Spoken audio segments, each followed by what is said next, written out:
All right, it is right at 6 o'clock. So we're gonna go ahead and get started. One of my life's mottos is to be a good steward of other people's time. And we know that everybody is busy and has plenty to occupy our time and space. And so I want to make sure that I make good use of the time that you've given me to share this information. Um, as I mentioned just a few minutes ago, I want you to do the best that you can to collect any questions that you have. Write them down, take a note of them, so that at the end of the presentation, we can entertain any questions that you may have. The information is going to be very straightforward, but I don't want to insult anybody's intelligence or um, rob anybody of an opportunity to fully explore what the program is. So I don't want to share the information without giving you an opportunity to ask any questions that you may have. And please feel free to use the chat feature to place any questions that you may have as well. So if you're in a place where you're not able to write anything down or anything like that, you can use the chat feature.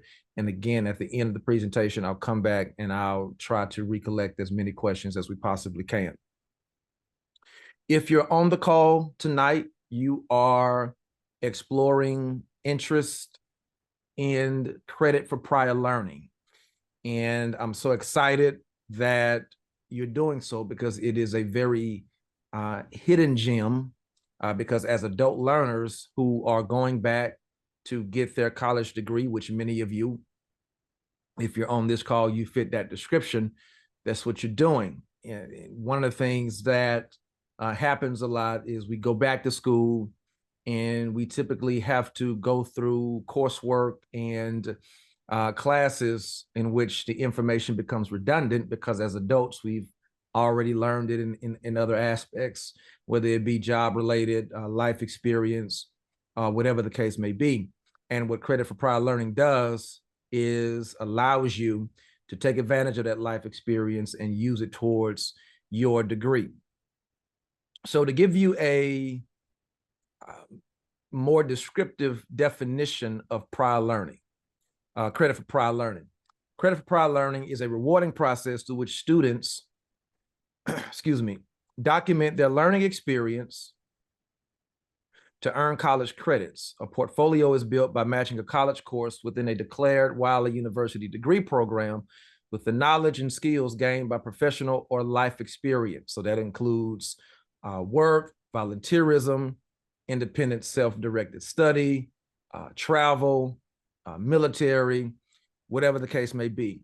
In awarding credit for prior learning, such non-traditional learning, the university will review and evaluate documents such as certificates, publications, test scores, licenses, job performance appraisals, and the like, and award credit if the assessment identifies the learning as credible, relevant, and college level.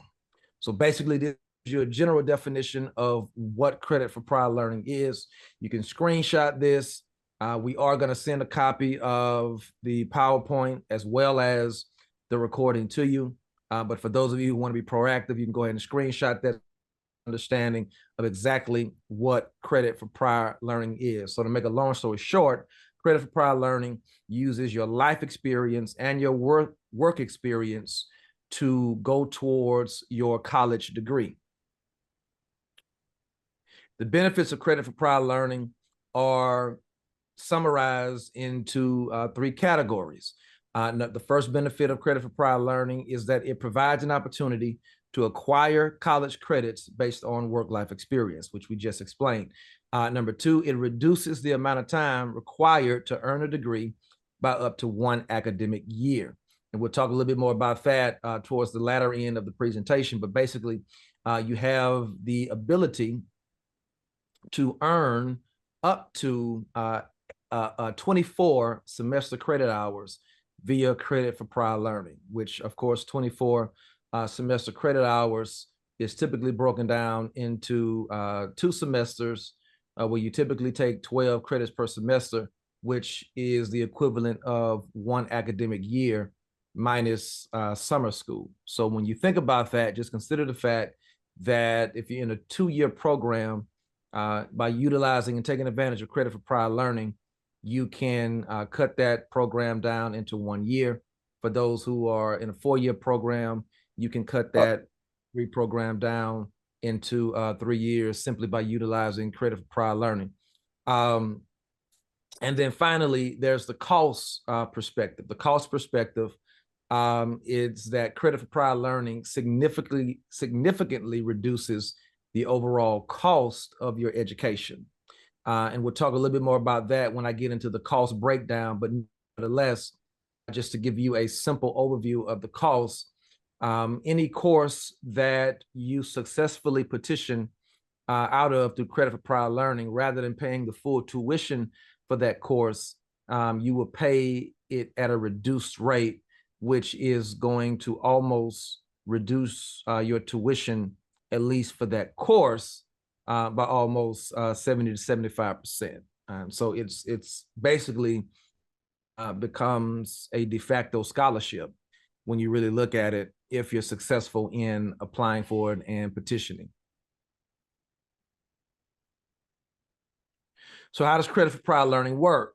Credit for prior learning begins with the student once you enroll in Wiley University. So for those of you who are here and you're already enrolled, you have your schedule, things of that nature, you're ready to roll. If you're watching this, if you're on with us tonight and you haven't applied at Wiley, or you haven't been admitted yet, that's going to be your first step. First step is, of course, to get enrolled into your particular degree program and identify which possible courses that you believe in petition out of based on your work experience. And you'll do that by using the degree plan, which I'll show you. I'll give you an example in just a moment. But the first thing you would do is identify possible courses using your degree plan.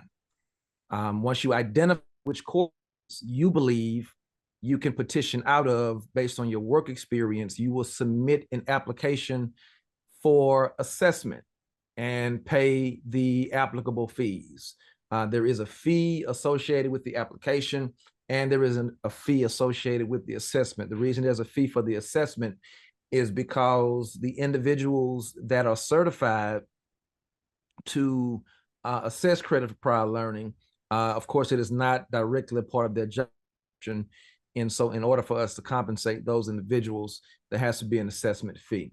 The third thing that will happen is you are enrolled in our course called Career and Portfolio Management. It's Management 3300. If you're on this call and you're an organizational management major, you will automatically take this course either way.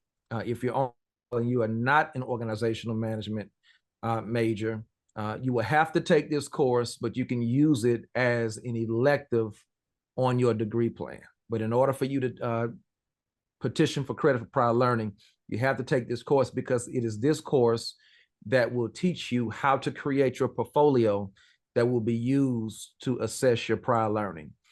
Again, I'll show you an example of what that looks like in just a moment. So step one, identify which courses you want to try to petition out of. You can do up to 8 courses, which equals 24 credit hours.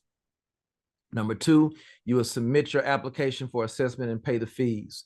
Number 3, you'll get enrolled in the Management 3300 Career and Portfolio course. Number 4, once you've successfully completed that course, it's a 5-week course. Once you successfully complete that course, which will teach you how to develop your portfolio for us to assess, you would then submit your portfolio to your individual advisor, which if you're organizational management, your advisor is Ms. Tanja Prudham. If you're criminal justice, your advisor is Minnie Murray. If you are interdisciplinary studies, for right now, your advisor is Dr. Brandon Keith Lacey Sr. And if you're religion, your advisor is Dr. Lacey. You submit your portfolio. Step 5, that portfolio is then assessed by one of our certified faculty members who are credentialed to assess credit for prior learning portfolio. So on Wiley University's campus, there's 3 individuals who have gone through the training to be able to assess credit for prior learning. That is myself, Dr. Tracy Andrus, and Dr. Sam Tabby. At the moment, we are working to get individuals certified, but at the moment, we are the three that can review your portfolio to determine whether or not your work experience or life experience lines up with the course that you're trying to petition out of. Once that portfolio is successfully assessed and one of the three of us deem it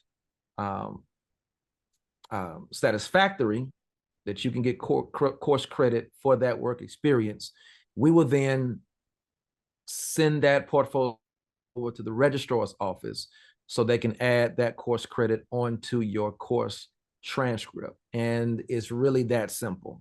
So these are the 6 steps that are involved in the credit for prior learning portfolio assessment. So if you want to screenshot this so you already have it, or if you want to wait till we send out the email with this information included, you're certainly welcome to do that. And these 6 steps, are what pretty much the process entails. Very, very straightforward. There's no games, no gimmicks. As long as you can prove that your work experience and your life experience lines up with that course material, then you'll get credit for the course. So let me do something real quick. I want to just give you a portfolio breakdown to show you how the portfolio is developed and how that process looks from point A to point B. So I'm going to stop share real quick and switch screens.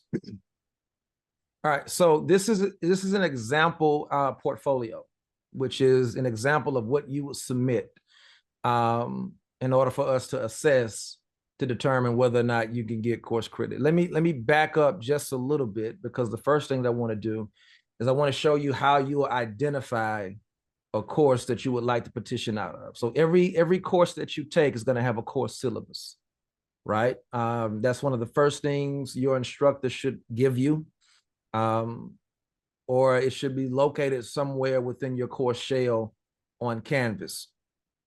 So in every you take, regardless of whether you're trying to take it for course credit or not, every course will have a course syllabus.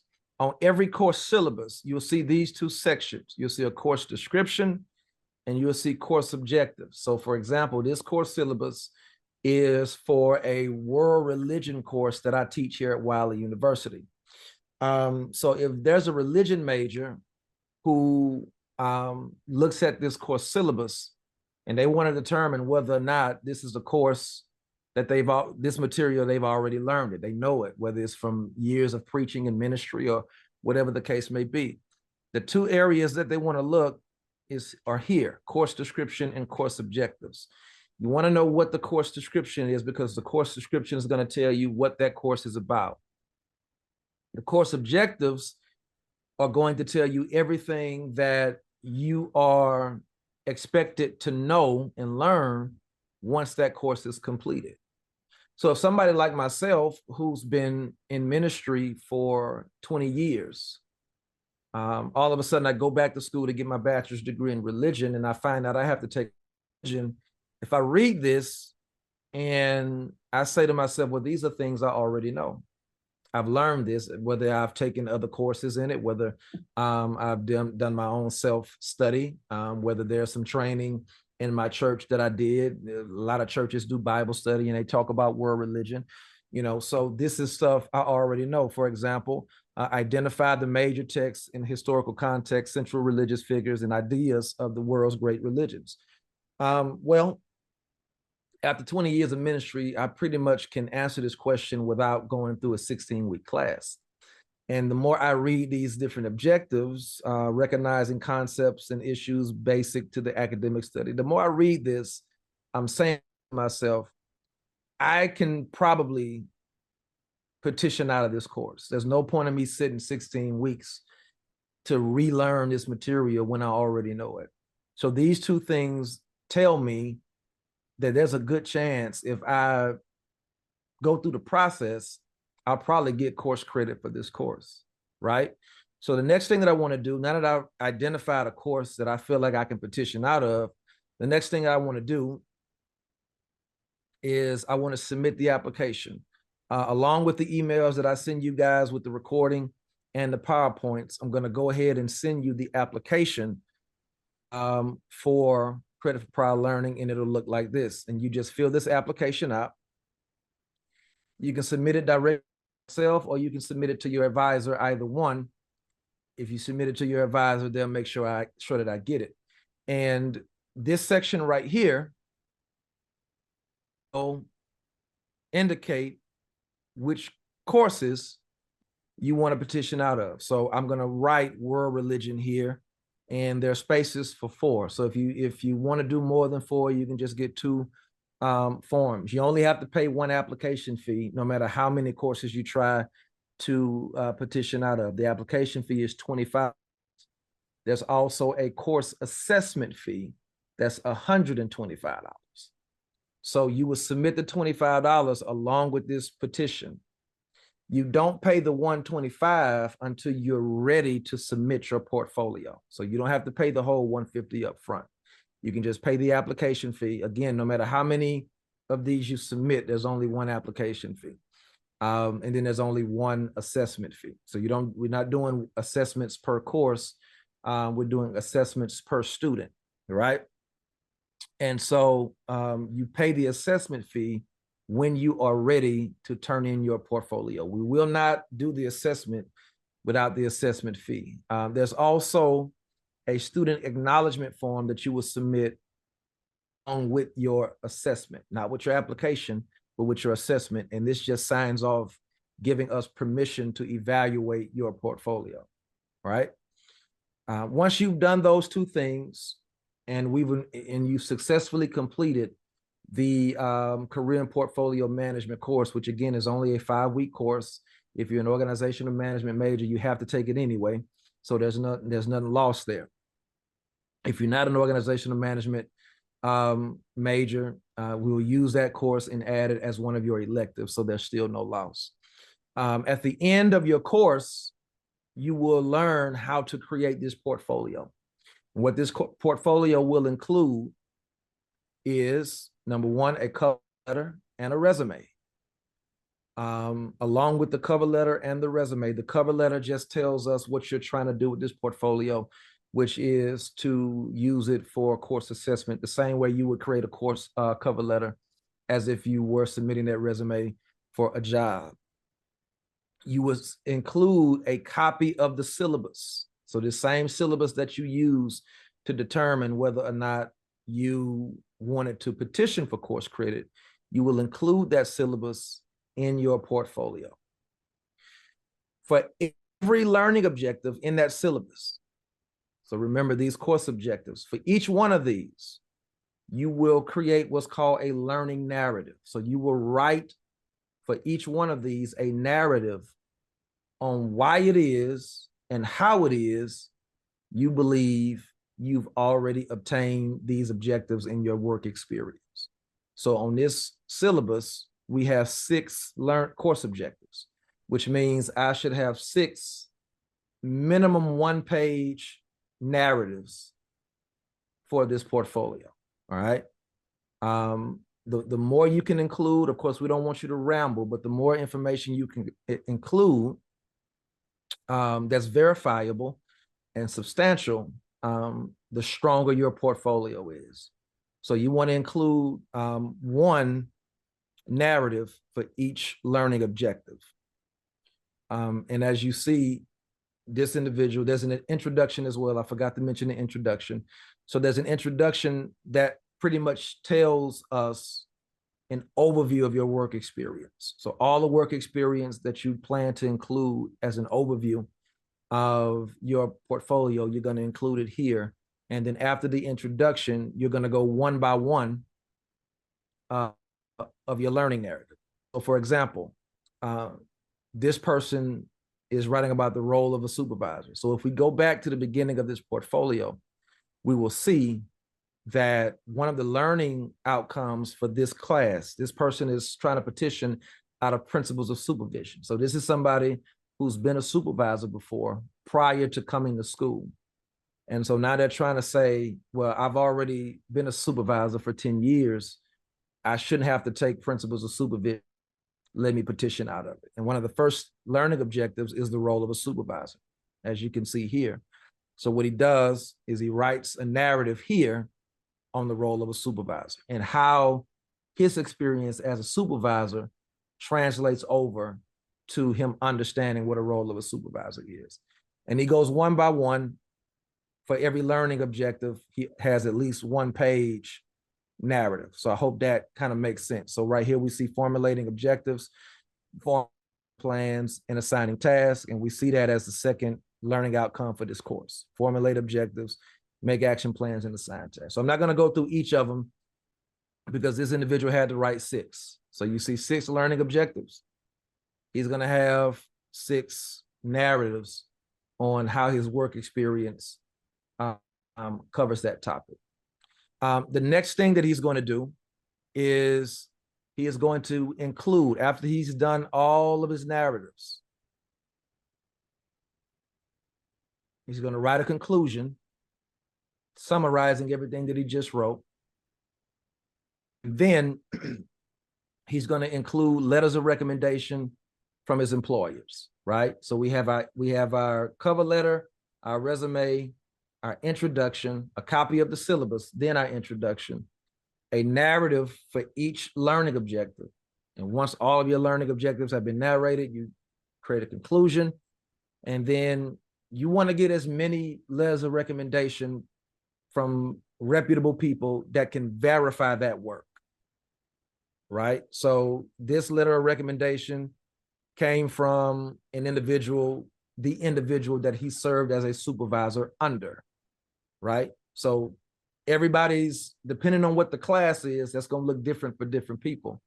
But it's going to be up to you to identify the right people that can verify your work experience or your life experience for that particular course.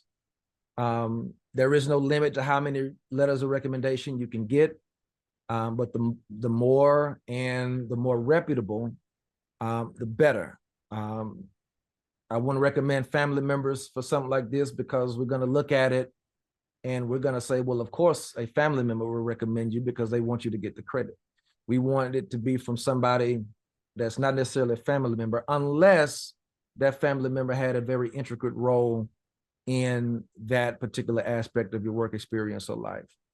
And the final thing that this person does is he includes his various certifications. So he includes a supervision certificate here. This is a Phi Theta Kappa, a copy of his Phi Theta Kappa Honor Society, which shows some of his leadership capacity. This is a copy of some training that he did, the transcript from the training. Anything that you could submit as a certification, a certificate, barber's license, a cosmetologist license. Again, it all depends on the course. If you're a religion major, if you have a license, a certificate license, an elder's ordination, some type of training that you may have done at a conference, all those type of things, some awards that you won at work, you know, anything that ties directly to the life or work experience that you're trying to use to get credit for, you want to include it at the end of your portfolio. And then you would take that portfolio and again, submit it to your academic advisor, or you can send it directly to myself. All right.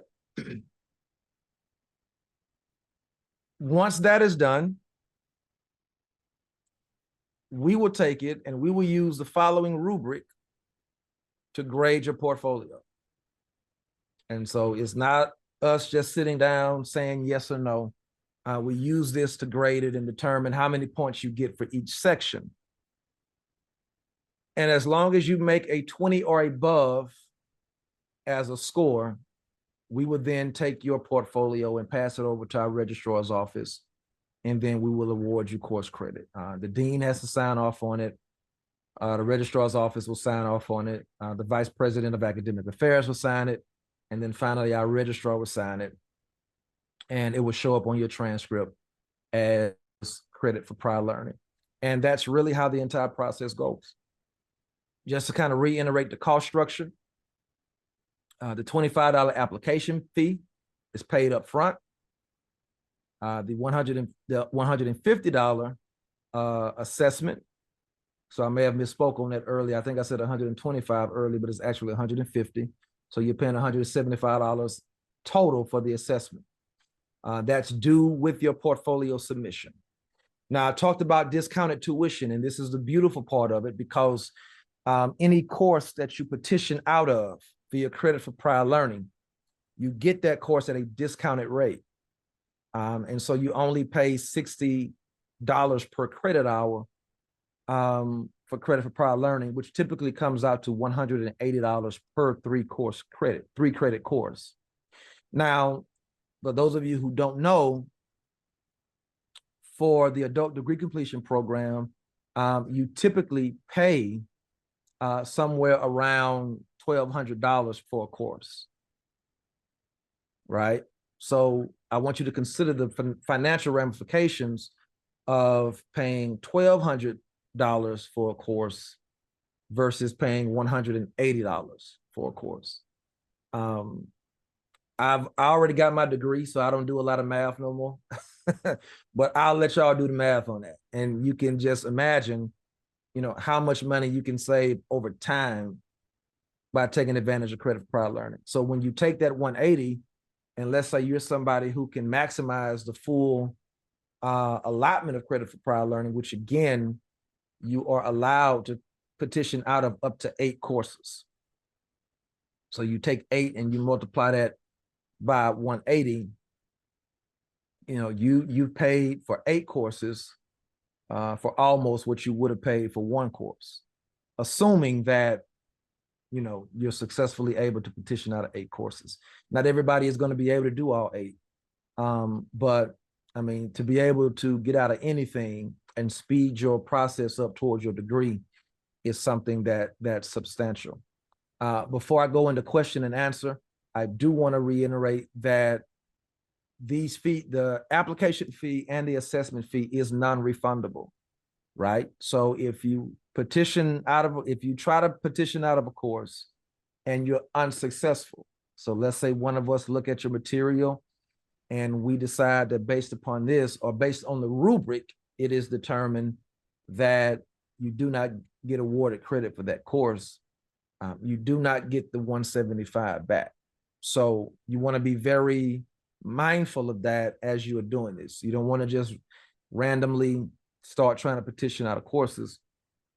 You want to make sure that as you look at the syllabus and look at the course objectives, you really wholeheartedly and honestly believe that you could petition out of it.